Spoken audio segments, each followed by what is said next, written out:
After these many months, it appears the former Arizona Coyotes are close to finally having a new identity. I mean, a legitimate new identity, not their current bland one of the Utah Hockey Club. Boring name. I still can't believe the folks up there had something like 5 months or so before the current NHL season started to come up with a new name, and the best they could do was Hockey Club. Okay, in all fairness, coming up with a name isn't easy. I go back to my first Jack Raston cryptid hunting novel, Sea Raptor, and I kid you not, I had about 6 different titles for that book before I finally settled on Sea Raptor. Then there was another novel I wrote called Operation Beast Slayer, and for months while I was working on my first draft of it, I just called it Dragon Story because I couldn't come up with an actual title at the time. So I get it. Naming things isn't easy. Still, for a major professional sports team, you'd think they'd have enough marketing geniuses to come up with a good name and logo before the start of the season. Anyway, the Utah Hockey Club announced they narrowed their list of permanent names to 3 choices: the Utah Mammoth, the Utah Wasatch, which I had to Google, and I found out that that's the name of a mountain range up in Utah, and oh, geez, you're not going to believe this. The Utah Hockey Club. Yes, they actually have that one on their list of possible permanent names. I mean, seriously, who thought that would be a good idea? No. Actually, it's not a someone, because in stuff like this gets hammered out in a committee.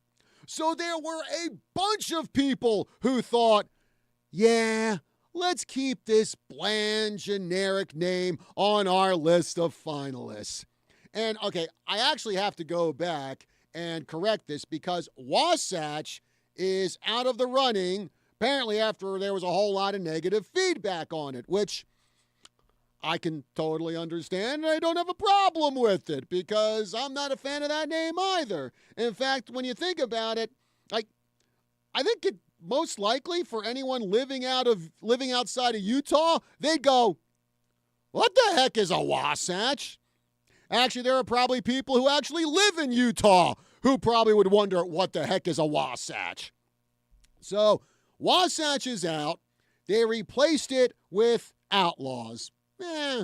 Not a bad name. Okay name, There are other teams out there called Outlaws, though. But they're still keeping Hockey Club on the list of finalists. Because I guess they can't do something like replace Hockey Club with, say, Bobcats or Bighorns, animals that are actually native to Utah and would actually be cool mascot names. Nope, can't have that apparently. Just like we can't have the one name that I really, really liked when it was suggested a few months ago, like soon after the Coyotes left Arizona for Utah, and that was the Utah Yeti. I even saw some like mock-ups of logos for it, which looked really cool. This ferocious-looking Yeti with a hockey stick. And I'm like, oh, yeah, I would definitely buy a T-shirt for that. But no, we can't have that one. Why? Because apparently the Utah Hockey Club franchise couldn't reach a coexistence agreement with Yeti coolers, which I quite frankly don't understand that, because last time I checked, Yeti was the name of a large primate that allegedly roams the Himalayas. I didn't know the name Yeti can only be exclusive to one company. Well, that's what happens when lawyers get involved with stuff. Fun goes out the window. Anyway, now what they're going to do is the Utah Hockey Club is going to put this to a fan vote. Now, to me, the best out of the 3 is the Mammoth. So hopefully that one wins. If it does win, I will definitely get a T-shirt for that one. I can already think of some pretty cool logos in my head.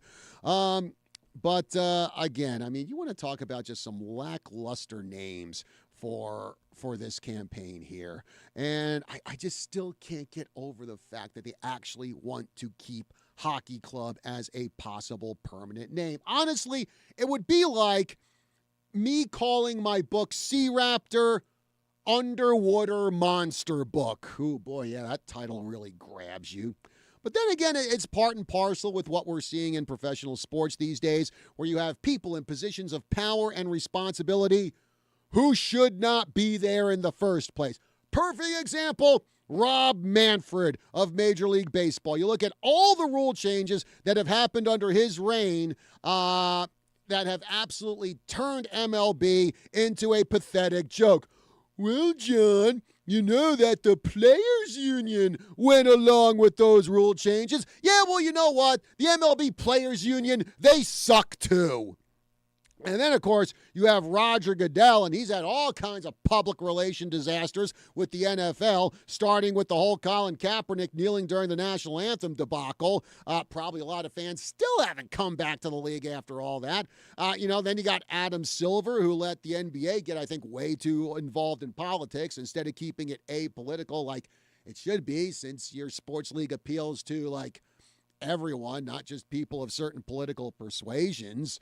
As I've always said, look, you want to do politics on your own dime and your own time. If you're an athletic person, fine. But when you're on the clock, it's like, again, you've got people from all walks of life who are watching and going to your games. So politics out when you're on the clock. Off the clock, do whatever you want, support whatever you want. I really don't care. Anyway, I digress there. But, now we get Adam Silver.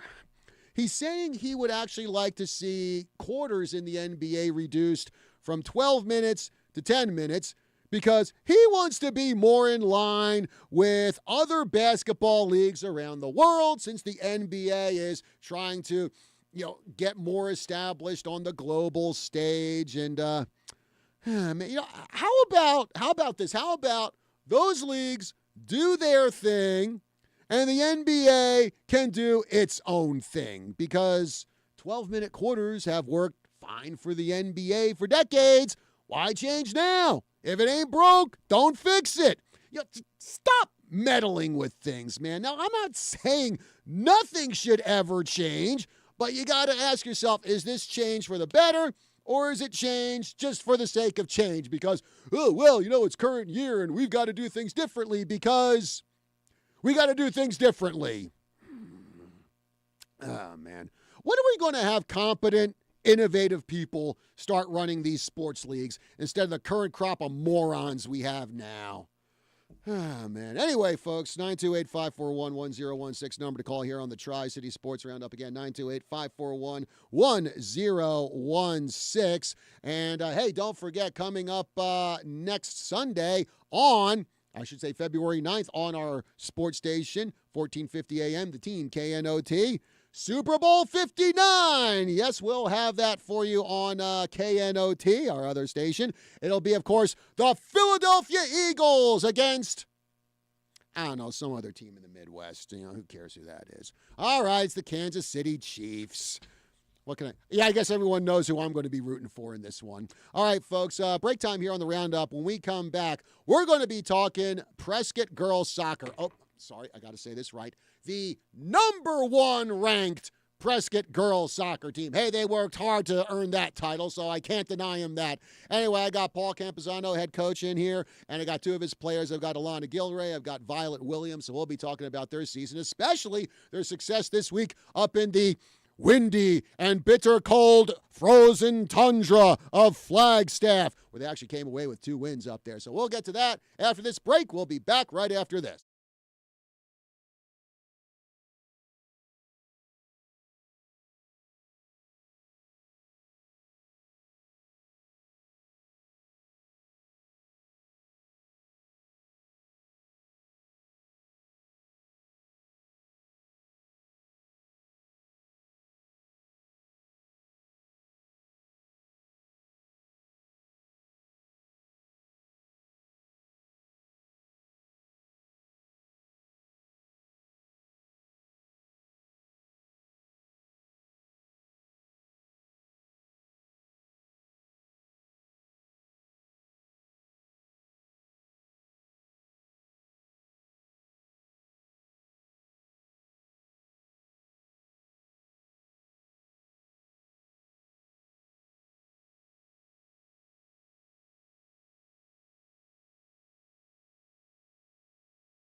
Welcome back to the Tri-City Sports Roundup. John Rust with you here. And in the studio with me today, I have members of the #1 ranked Prescott girls soccer team. I've got their head coach, Paul Campazano, sitting right next to me. And across from me here at the table in our live stream studio, I have players Alana Gilray and Violet Williams. Folks, good morning. Thanks for joining us here. Good morning. Morning, John. Good morning. Okay, so Alana, I'm going to start with you and your returned engagement here to the Tri-City Sports Run, because we actually had you on here a couple months ago talking about flag football. Yes, you did. Yeah. And now you go from one very successful team to another one with Prescott, again ranked #1 in the state PowerPoint rankings for the 4A conference. And so just give us your insight on what is it that has made Prescott such a great team this year where you have that numero uno ranking? Well, we have a lot of great players, obviously, and we all work together really well, and there's no, big issues that get in the way of how we play. Okay. And Violet, I think right now, Prescott girls soccer, they've certainly established a great tradition of success. But, I guess talk about kind of any kind of pressure that comes with that, knowing that year after year, it's like, this team has to be on the top of its game. Any kind of pressure with that or what? I think there's definitely pressure that we all put on ourselves along with kind of the reputation that we've made. I think that's something that we all like about it, though, and we all kind of thrive off of that. Okay. And, Coach, one of the big things to talk about when it comes to Prescott soccer has to be the team's defense. You've pitched a ton of shutouts this year. So talk about what are some of the big keys to defense where you're able to keep the other team off the board? Well, we really preach the first 2 weeks of training defense, and everyone has to be a part of it. Everyone has to take turns doing it. So it's just about discipline. It's about not doing too much and then being very aggressive. So luckily we have 5 great defenders this year in the back line and a great goalkeeper. So when you have that, it makes and then I think our offense takes a lot of pressure off the defense. So but when they have to step up, they have so far this year. So it's been a luxury almost. And Alana, probably the one game where defense really, really needed to come through, that was your game a couple weeks ago or so. You were playing Cactus Shadows. That was a 1-0 victory for Prescott. So talk about what were some of the keys to getting that 1-0 victory and just keeping Cactus Shadows off the board. Yeah, that game was a very defensive game for us, but I think that we've learned from how to go about it, and we played really hard, and we just kept playing a more defensive game, and that kept us from them shooting on us and scoring. And Violet, we were actually kind of talking about this before we went on the air about how in soccer it's like, okay, technically there are 4 defenders out on the field, players who actually have a D next to their name on the roster, but when you guys don't have the ball. And my buddy and former broadcast partner here on the show, Bob Huck, he would always say, hey, when your team doesn't have the ball, everyone on your team now becomes a defender. So again, as a forward, as an offensive player, what happens when Prescott doesn't have the ball? What are your responsibilities to either A, make sure the other team doesn't score, or B, try to get the ball back? Yeah, we definitely are all constantly on during the game thinking once we don't have the ball, it doesn't mean that we stop working. It's definitely you choose your moments, when to drop, when to stay, when to pull the other team away from it, distract them, stuff like that. So it's definitely a challenge, but we like it. And Coach, talking about a challenge this week, along with the challenge that comes with playing teams like Flagstaff and Coconino, especially Flagstaff, who's fielded great soccer teams for years. You also had the challenge of the weather, because both those games were up in Flagstaff. And, of course, this week was kind of a miserable week. We had our first significant snowfall. It was cold. It was even foggy in the morning when I had to drive in here. So, again, just talk about what it was like for your ladies, not only having to battle 2 quality teams like Coco and Flag, but also having to battle the wicked, nasty elements up there in Flagstaff. Well, yeah, it was awful. It was strong wind coming off that mountain. It was freezing. But if these girls, we train in the snow. as long as it's not too thick. We train in the cold. There are really no training days off. I've given a lot more this year because we're such an experienced team. But going back to the two forwards here who defend, that is how you become a number one ranked team, is the effort and the ability for them to do so much work out of possession, in possession, and they're both wonderful at it. So, okay. And, okay, Alana, this might be a tough question here. Out of the two games you had this week up at Flagstaff High School, Coconino High School, which had the more miserable weather conditions, or is it a tie? I would say Coconino because it was I feel like it was a lot colder because the field gets shaded faster, and it was a little bit more windy up at Coco than at Flag. Okay. Violet, you going to go along with that? Coco was worse than Flag this week? I would say yes, except for during the JV game right before varsity for Flagstaff was really, really cold. And then it kind of warmed up, I guess. Yeah. Well, I kind of sympathize because I've had to do I had to broadcast some football games outdoors at Coconino in October at night. And I know how cold it can get up there, but it sounded like the conditions you had up there this week were even worse than that, especially with the wind, huh? All right. Well, and again, going back to the Flagstaff game that you had, because Flagstaff, that's been a team that's always seemed to have been a thorn in Prescott's side for years and years and years. However, this past week, you were able to beat them 2-0. So, Alana, what were some of the keys to getting that victory over Flagstaff? Well, we play obviously really well together, and we don't, I guess, freak out when we play bigger teams. We just think of it more as, oh, it's a challenge. We want it more, so we'll fight for it more. And again, Violet, since you're a senior, you've been through these battles with Flagstaff. What's the mindset for Prescott when you have to go up against Flagstaff, knowing the kind of history that these two teams have had? There's definitely a little bit more pressure, but like Alana said, it makes us want it more. So there's definitely a different vibe about the game, but it's fun to play in something so important like that instead of a game that you just kind of expect to win or you expect to go in and you don't care as much about the outcome. And, Coach, I think it might surprise people that Flagstaff has been kind of a powerhouse for soccer for years because, again, you're up at 7,000 feet. High school soccer takes place in the winter, and it's like, well, how much opportunity do some of these players have to get outside and practice and put together good squads? So what is it about Flagstaff where just year after year they always field consistently good teams? I guess a big population of people. I don't know. We're small here, so every year that we can beat the 5A runner-up or have a close game with a 5A champion and a close game with a 4A champion. I think it's rather impressive that these girls can commit to a season where they have to see me every day, they have to hear me every day, and,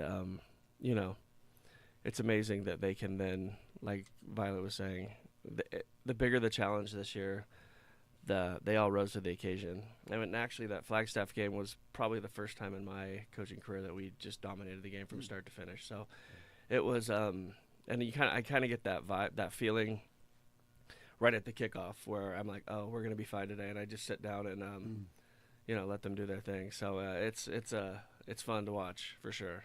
Okay. And, before we go to break here, Alana, again, Coach was talking about beating the 5A runners up. I believe that was Campo Verde that you scored a 1-0 victory over. So, again, what was it like, beating a team of that caliber? Oh, it feels amazing. It just shows our potential and what we have for the season because we played them, early on-ish, and so it just kind of gave us our confidence to keep playing these teams and destroying them, so... Okay. All right, folks. Well, on the show with me today, I have Coach Paul Campuzano from the Prescott girls soccer team, the number 1 ranked Prescott girls soccer team. Got to get that one in there. Along with 2 of his players, I have Alana Gilray, I have Violet Williams, so we're going to be talking more with them on the other side of the break. But before we do go to break, as always, time to see who's shined over the past 7 days as we present the Tri-City Sports Roundup 3 Stars of the Week. Starting with the ladies, our number 3 star is Callie Smith of the Bradshaw Mountain basketball team. She tallied 18 points in the Lady Bears' 51-35 loss to Mingus last Friday. The number 2 star is Bella Apt of the Prescott basketball team. She garnered 21 points in the Lady Badgers' 66-14 drubbing of Mojave last Friday. And our number one star of the week is Addie Prisciandero, also of the Prescott basketball team. She put up 30 points in the Lady Badgers' 61-32 victory over Bradshaw Mountain Thursday, a game that we actually broadcast on our sports station, the team, 1450 AM KNOT. Now for the guys, our number 3 star is Josiah Peoples of the Prescott basketball team. He notched 27 points in the Badgers' 109-29 rout of Mojave last Friday. Okay, for those of you who think I might have misspoke, let me repeat that. 109-29 rout of Mojave. Yes, that is the actual score. I should know. I was there with Kelly Cordons broadcasting that game and did see it up on the scoreboard. Still can't get over that fact. Anyway, I digress, as I usually do. The number 2 star is Uriah Tenet of the Prescott basketball team. He posted 28 points in that same game where the Badgers annihilated Mojave, 109-29. And our number 1 star of the week is actually a former Badger. It's Jason Parent, of the Yavapai College basketball team. He notched 32 points in the Rough Riders' 69-67 triumph over Southern Nevada on Wednesday. Congratulations to all our 3 stars of the week. Break time here on the Tri-City Sports Roundup. We'll be back with more right after this.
Welcome back to the Tri-City Sports Roundup. John Rust with you here as we kick off our slate of Saturday morning talk here on KYCA. Coming up at 9 o'clock, we have Healthline with Dr. David Hancock, followed at 10 a.m. by Drive Time AZ, and then at 11, it's Eye on Prescott. So a lot of local talk here for you on KYCA. We're meanwhile over on the team, 14:50 a.m. today. We've got a college basketball doubleheader starting at 9:30 this morning. It's Florida versus Tennessee. Then at 4:15 p.m., we have North Carolina versus Duke. And also don't forget tomorrow on the team at 1 p.m., the NFL Pro Bowl games as we continue our march, not too long a march now, to Super Bowl 59 on the team, 14:50 a.m. KNOT with the Philadelphia Eagles versus the Kansas City Chiefs.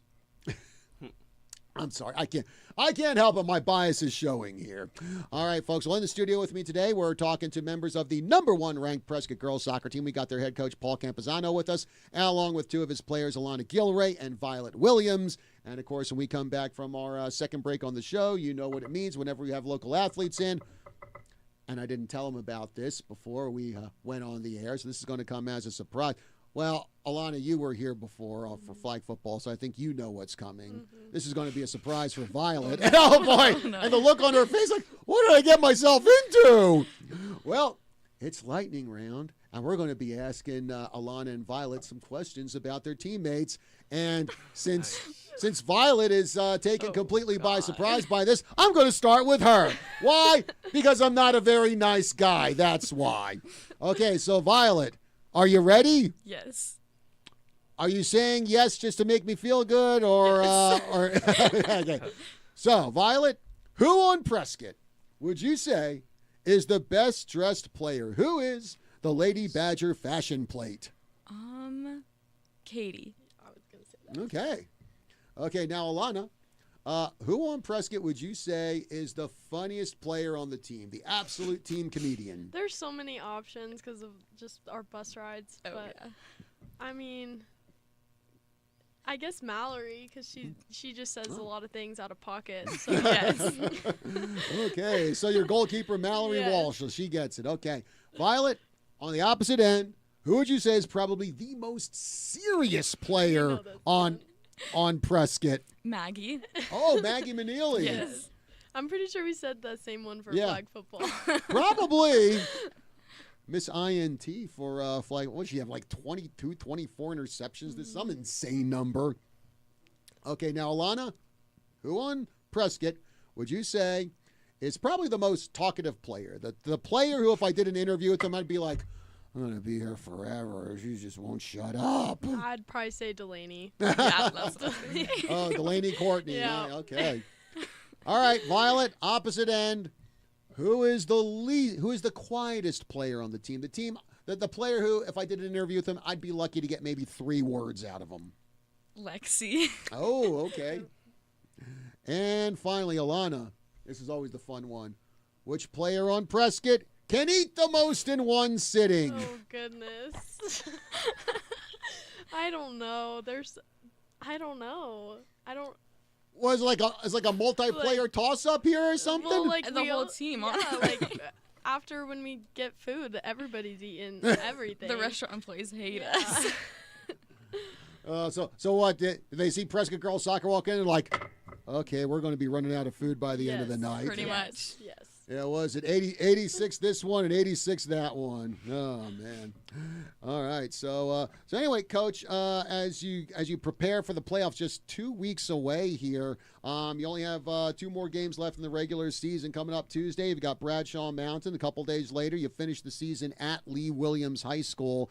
So 2 games left, postseason around the corner. What are some of the things you're doing to get your ladies ready for the big dance? A lot of rest. We didn't train last week before either of those 2 games up in Flagstaff. Partially, the leaders of the team had come to me early in the season and said, hey, we need more rest this year. So it was interesting not to train before Flagstaff, but we've played them so many times. I know how to game plan for them. And one interesting thing is we're 1 in 4A, but we're 7 in the Open.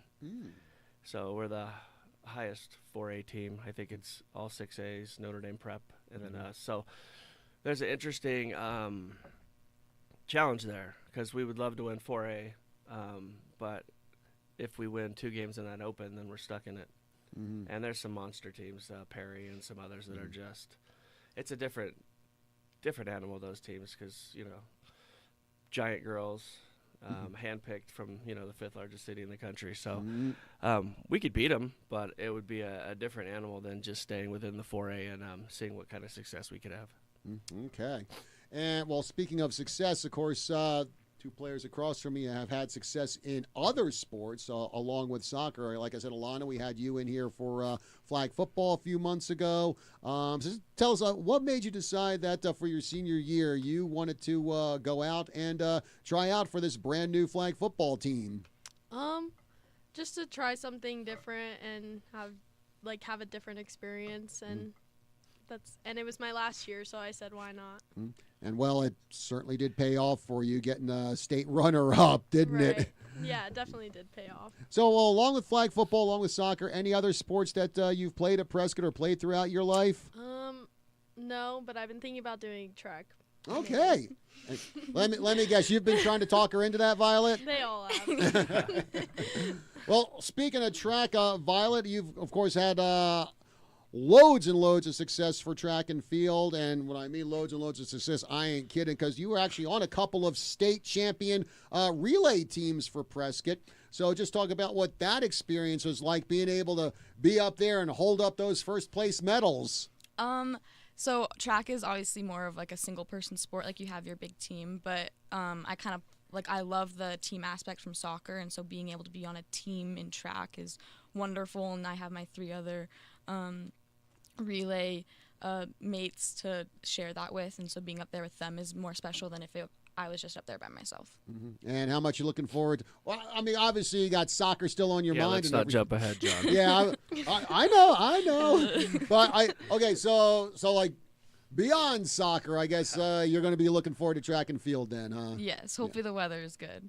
I hope so too. And well, the other thing, of course, Violet, is I mean, you had a phenomenal freshman season. I think you were a state champion your freshman season. Yeah. Sophomore season, unfortunately, you had a knee injury that kept you out of action. So what was it like trying to come back from that injury and go back to being the stellar athlete that you are? It definitely changed a lot of priorities in my life, and it gave me a lot of time to kind of focus on new things, which was good. It was definitely really hard, a big mental game as well. But I think I've come back stronger, and I'm not worried about my knee at all. I don't even think about it too much anymore. Okay. It's actually incredible to see.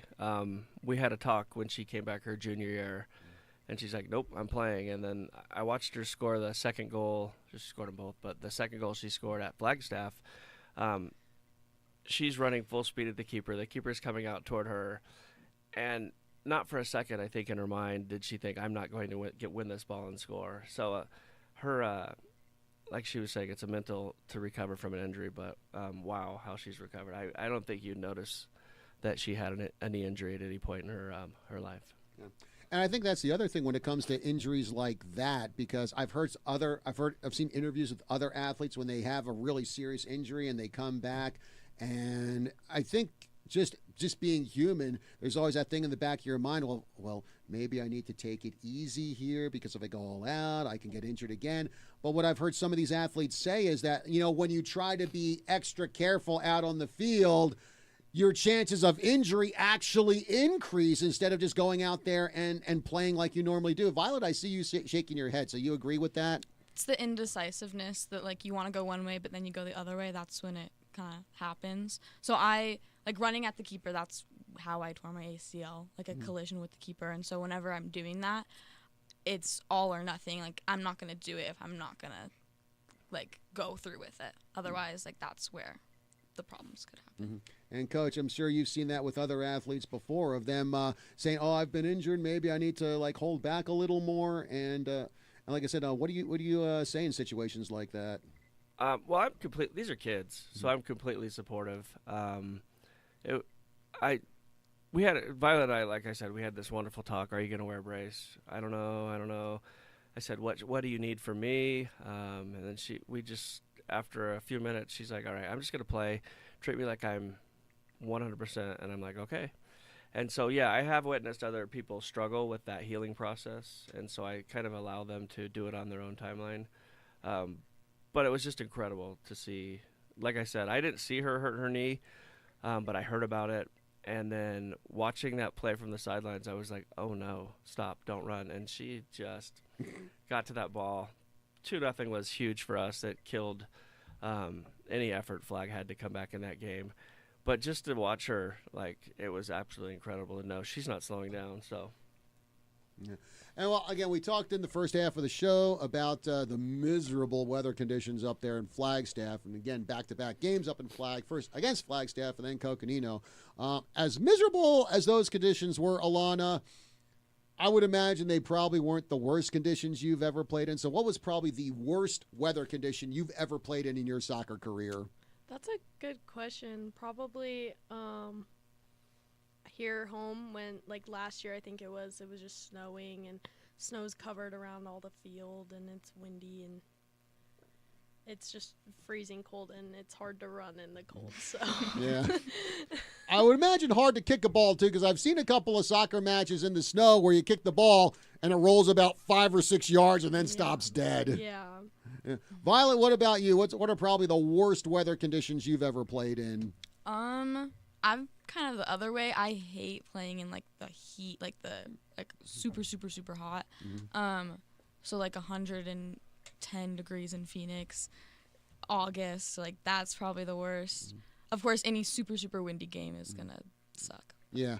And I would imagine that, well, along with the high temperatures in Phoenix, a lot of the fields you're playing on are artificial turf. And I've heard from other soccer players that, even with all the advancements we've made in synthetic turf, a lot of times that heat is going to get trapped in that turf, and it's going to make it even more sweltering there. Yeah, you can see like the heat waves kind of when you look across. Yeah, probably get to the bench and stick your feet in like an ice bucket or something. All right. So, Coach, what are probably some of the worst weather conditions you've ever been in during your coaching career? I think we were at Mingus a couple years ago, and it was driving, freezing rain sideways, and my pockets of my jacket actually filled up with water at one point. And so I knew I needed a new coat, but that was the worst thing when I put my hands in the pockets and it was full of water. And I'm like, wow, I'm standing here. How are they doing it playing? So that was probably the worst one. Oh, man. Well, and of course, as I mentioned before, Bradshaw Mountain and Lee Williams, those are the two games that Prescott has on the docket coming up this week. Home match against Bradshaw Mountain on Tuesday, and then on the road at Lee Williams on Thursday to wrap up the season. And all right, I got to go with, you know what direction I'm going in.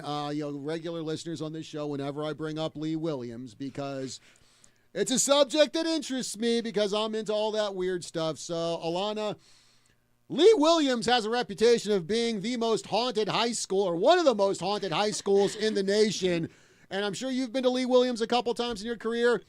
Any strange paranormal happenings that have been around that you've experienced, or what? Not really, not that I can think of. I think a lot because we don't ever go in the school. We're kind of like off to the side on the field, and so I don't really see much of anything there. Okay.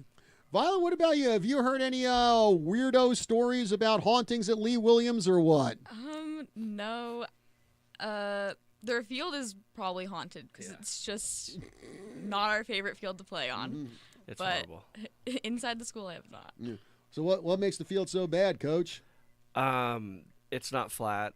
There's grass and then a divot and grass and divot the entire way. So we value the ball. We value keeping the ball and making teams chase. And every year we go, all right, well, we're not playing our normal way, so we just have to play for the field. And I don't look forward to that game ever. Well, another thing along with the uneven field, I think I did read one story where there have been sightings of like a woman in 19th century dress just kind of gliding across the field. Yeah, she scored our third goal. Great. Now that I say that, all the players are going to be like, okay, where's this ghost that John was talking about? He comes across the field here, man. What can I say? I'm just into all that stuff. So anyway, just a couple minutes left to go here. And so Alana, again, this week's the regular season finale, postseason on the horizon. What do you feel it's going to take for Prescott to try to go all the way to that state championship game this year? Definitely effort. I think that's going to be our key thing, just not to give up and knowing that we're going to go into playing some really tough teams and thinking to ourselves that we are good and that we can beat them. Violet, what about you? What do you think are going to be some of the keys to getting to that state championship game this year? I think it's just continuing to work hard, continuing to trust each other. It's definitely keeping morale up. Like, as you start to play game after game after game, like, we do get tired, which is why it's really important to kind of help us recover, make sure we spend time doing that as well as training. And, Coach, I guess the other thing is, number one ranking, certainly a lot of expectations on this team. And I guess the big thing is just for everyone to try to keep things in perspective and don't think too much about it. And as the cliche goes, got to take it one game at a time. Yeah, really, these are our two most straightforward games. Tuesday is senior night, so if you'd like to come out and root on these seniors, that'd be great. And then Lee Williams will be Lee Williams. So heading into state, we just have to keep the intensity up. I've had the 20s and the 21s, which were fabulous teams, but I've never had a team that brings as much intensity and it never drops. Sometimes I just sit back and marvel about just how hard they work. So you can be better than a team, but if you don't outwork them, then you're going to lose a lot of games. So, and they haven't fallen into that trap yet. So I'm pretty confident heading into the state tournament. Okay. All right, folks. Well, we're coming to the end of the show here, so I want to thank Coach Campazano for joining us, along with his players Alana Gilray and Violet Williams from the #1 ranked Prescott girls soccer team. Coach, ladies, thank you very much for joining us here on the show. Best of luck in your games this week. Best of luck in the postseason. Of course, we'll be following their progress right here on KYCA on our sports reports. And remember, if you miss our sports reports on the air, you can always go to our website, kyca.info, and check it out there. So, Coach, ladies, thank you very much. Best of luck this week. Best of luck in the postseason to you. Thank you, John. All right, speaking of Prescott sports, we got more Prescott boys basketball for you coming up on the team, 1450 AM KNOT. Tuesday night, Prescott is home under the dome. They'll be taking on Lee Williams. Hopefully they'll leave all the ghosts over at Lee Williams High School before they get there. And then, of course, on Thursday, we're going to be up at Flagstaff, inside and out of the elements. It'll be Prescott boys basketball taking on the Flagstaff Eagles. Tip-off at 7 p.m.